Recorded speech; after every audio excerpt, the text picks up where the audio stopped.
বাঁচবে না, আফ্রিদি বাঁচবে না।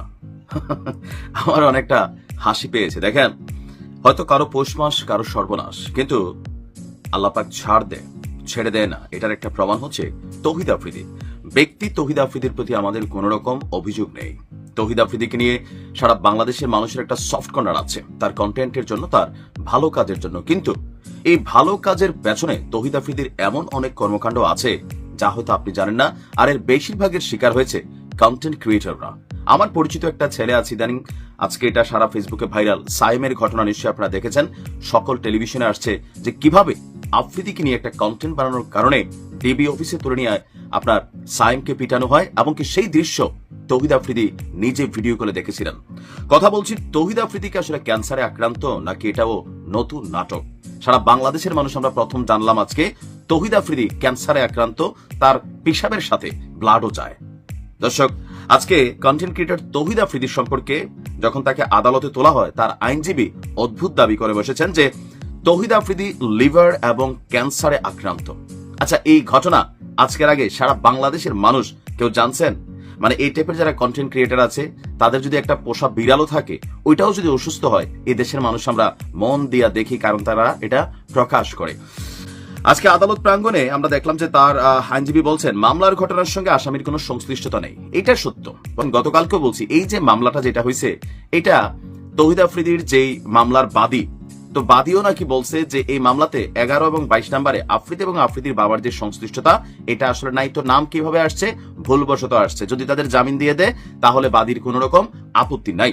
মামলাটা কিন্তু আসলে তৌহিদ আফ্রিদির সাথে কানেক্টেড মামলা না, এটা রাজনৈতিক রোশানলের মামলা। কিন্তু আফ্রিদির বিরুদ্ধে যে মামলাগুলো হওয়া দরকার ছিল, কন্টেন্ট ক্রিয়েটরদেরকে তুলে নিয়ে বিভিন্ন সময় নির্যাতন, ডিবি অফিসের মাধ্যমে তাদেরকে শারীরিক মানসিকভাবে হেনস্থা, এই কর্মকাণ্ডগুলোর জন্য তার বিরুদ্ধে হয়তো মামলা হইতে পারত। কিন্তু প্রশ্ন হচ্ছে তার বিরুদ্ধে এই মামলা দায়ের কে করবে বা এত বড় সাহসকার হবে? কারণ এই সমাজের টাকাওয়ালা মানুষদের প্রতি সবারই ভয় কাজ করে।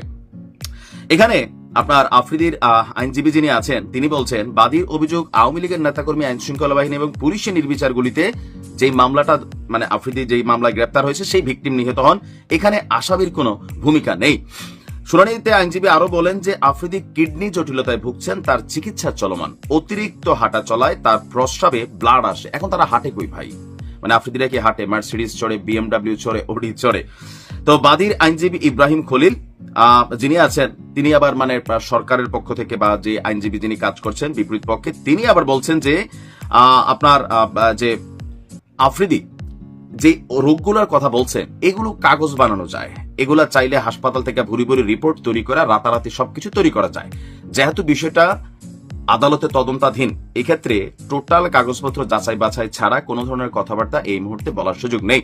তবে আজকে আফ্রিদির আইনজীবী তার জামিন দাবি করেছিল, আদালত তাকে জামিন দেয়নি, রিমান্ড দাবি করেছিল 7 দিন। সম্ভবত সেইখানে 5 দিনের তার রিমান্ড মঞ্জুর হয়েছে। দেখেন, তৌহিদ আফ্রিদি সম্পর্কে আমার সাথে তার কোনো শত্রুতা নাই, মিত্রতা নাই। এজ এ কন্টেন্ট ক্রিয়েটর আমরাও কন্টেন্ট নিয়ে কথা বলি, কাজ করি। তবে তৌহিদ আফ্রিদি এবং আরেকটা ছেলের নাম আছে, ওটা যদি সামনে আসে হয়তো আমরা জানবো যে বিভিন্ন সময় শুধুমাত্র জুলাই আগস্ট অভ্যুত্থানে না, এদের বিরুদ্ধে অথবা রাঘব বোয়ালদের বিরুদ্ধে যখন আমরা কথা বলি, আমাদের অনেক কন্টেন্ট প্রেসার দিয়ে কিন্তু আমাদের থেকেও ডিলিট করানো হয়েছে 5 আগস্টের আগে। এরকম অনেক কন্টেন্ট আমি নিজেও ডিলিট করছি রাঘব বোয়ালদের বিরুদ্ধে, বা রাঘব বোয়াল টাইপ কোম্পানির কোন এমডিদের বিরুদ্ধে যখন নিউজ করছি।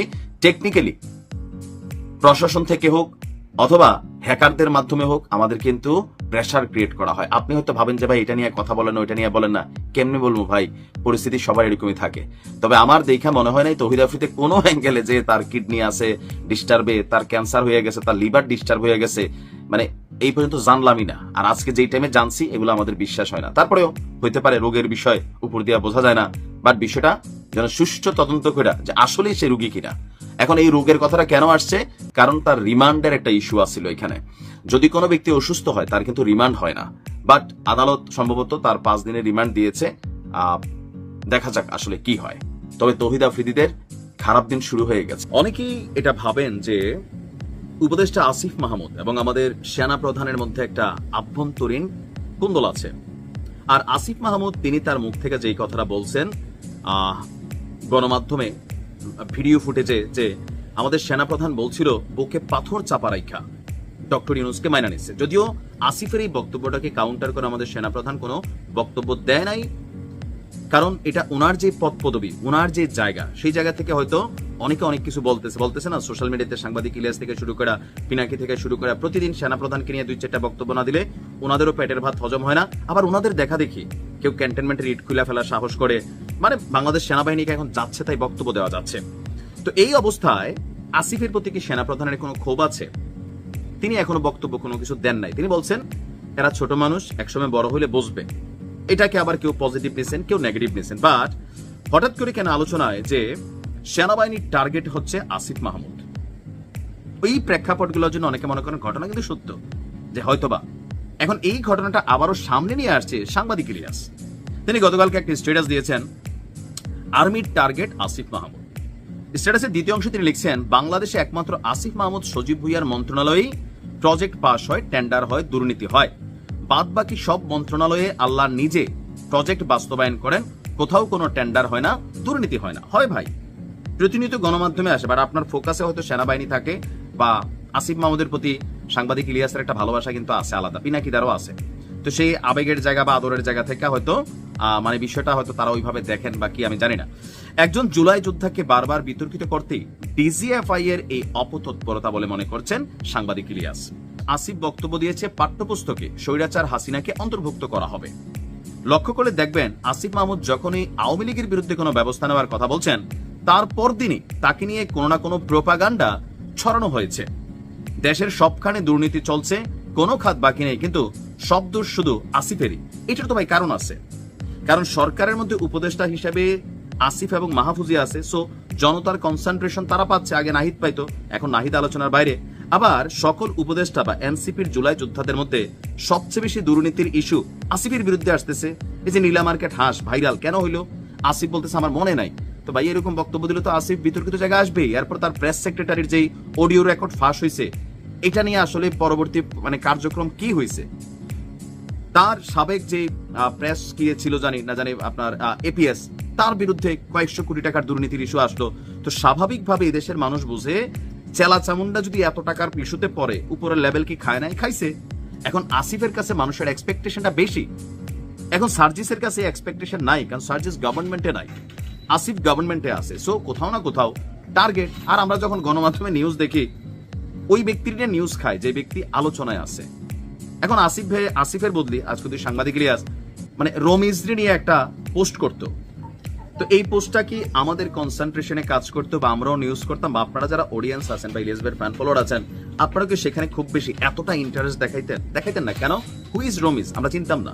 সো যে আলোচনায় থাকে তাকে নিয়েই ঘটনা ঘটে। আবার বাংলাদেশের প্রেক্ষাপট থেকেই বলে যা ঘটে, যা রটে কিছু না কিছু ঘটে। আচ্ছা, তারপর তিনি বলছেন শব্দ শুধু আসিফেরই। আসিফ আপনার মন্ত্রণালয় আপনি যেভাবে ইচ্ছা সেভাবে চালান, কারো কথায় কান দেওয়ার দরকার নাই, শুধু আওয়ামী লীগ আর ইন্ডিয়ার ব্যাপারে ঠিক থাকেন, আমরা আর কিছু চাই না। এটা সাংবাদিক ইলিয়াসের মানে ফিনিশিং টাচের যে লাইনটা। এরকম ভাই আবার যদি আপনি গ্রিন সার্টিফিকেট দিয়ে দেন, গ্রিন সিগন্যাল দিয়ে দেন, তাও তো সমস্যা। দুর্নীতি তো হইতে হইতে দেশের আর দেশ নাই।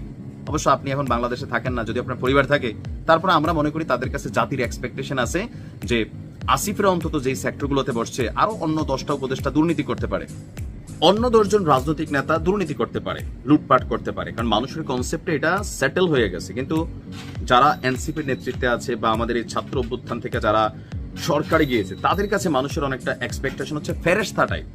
এরা এই সিস্টেমকে কারেকশন করতে আসছে, সংস্কার করতে আসছে। তো সংস্কারের এই সরকারে যারা সবচেয়ে বেশি আলোচিত ফেস, কয়েকজন উপদেষ্টা হিসাবে 3 জন, আসিফ নজরুল স্যার আছেন, এর বাহিরে ডক্টর ইউনুস আছেন, এর বাহিরে কিন্তু আমরা নামগুলো ঠিকমতো সবাই চিনি না। তো সেই কারণে আসিফ মাহমুদরা, তারপর হচ্ছে যে আপনার কি বলা হয় যে মাহফুজ আলম বা নাহিদ, তারা আলোচনায় ছিল, আছে, থাকবে। তবে সাংবাদিক ইলিয়াসের প্রতি আমাদের যেটা মানে কি বলা হয় যে আবদার থাকবে, যে আপনি দুর্নীতিকে আবার এইভাবে ক্লিন সার্টিফিকেট দিয়ে দিয়েন না। সাংবাদিক ইলিয়াস প্রায় তার লাইভে বলে যে এই দেশে সবাই চোর। এই কথা কিন্তু সত্য, যে চেয়ারে বসে তেই চুরি করে। তবে চুরি এই দেশে বন্ধ হবে না সেটা আমরাও জানি, তবে আমরা চাই যে পরিমাণটা যেন কম হয়। লাখের সংখ্যা আসতে পারতো যে আসিফ মাহমুদের এপিএস এর বিরুদ্ধে 5 লাখ টাকা আত্মসাতের অভিযোগ, এইটা আমরা মানানসই মনে করতাম। কিন্তু যখন 200-300 কোটি শব্দ আসে, আমাদের তো কেমন লাগে জানি, যে ভাই আসলে দেশটা বদলাবে কে? তো যাই হোক, আমার মনে হয় যে সেনাবাহিনীর যারা বেশ কয়েকজন অফিসার আছেন, তাদের অনেকেই কিন্তু সাংবাদিক ইলিয়াস এবং পিনাকিদার রোশানলে আছেন বিভিন্ন কারণে। এখন কোনটা সঠিক কোনটা বেঠিক, যে যার ফ্যান ফলোয়ার তার কাছে তারটা সঠিক মনে হয়। বাট এরপরও দিন শেষে নিশ্চয়ই আসল তথ্য, আসল সত্য কখনো কোনো সময় সামনে আসবে। ওই অবস্থান থেকে মানুষ গ্রহণ করবে, ঘৃণাও করবে।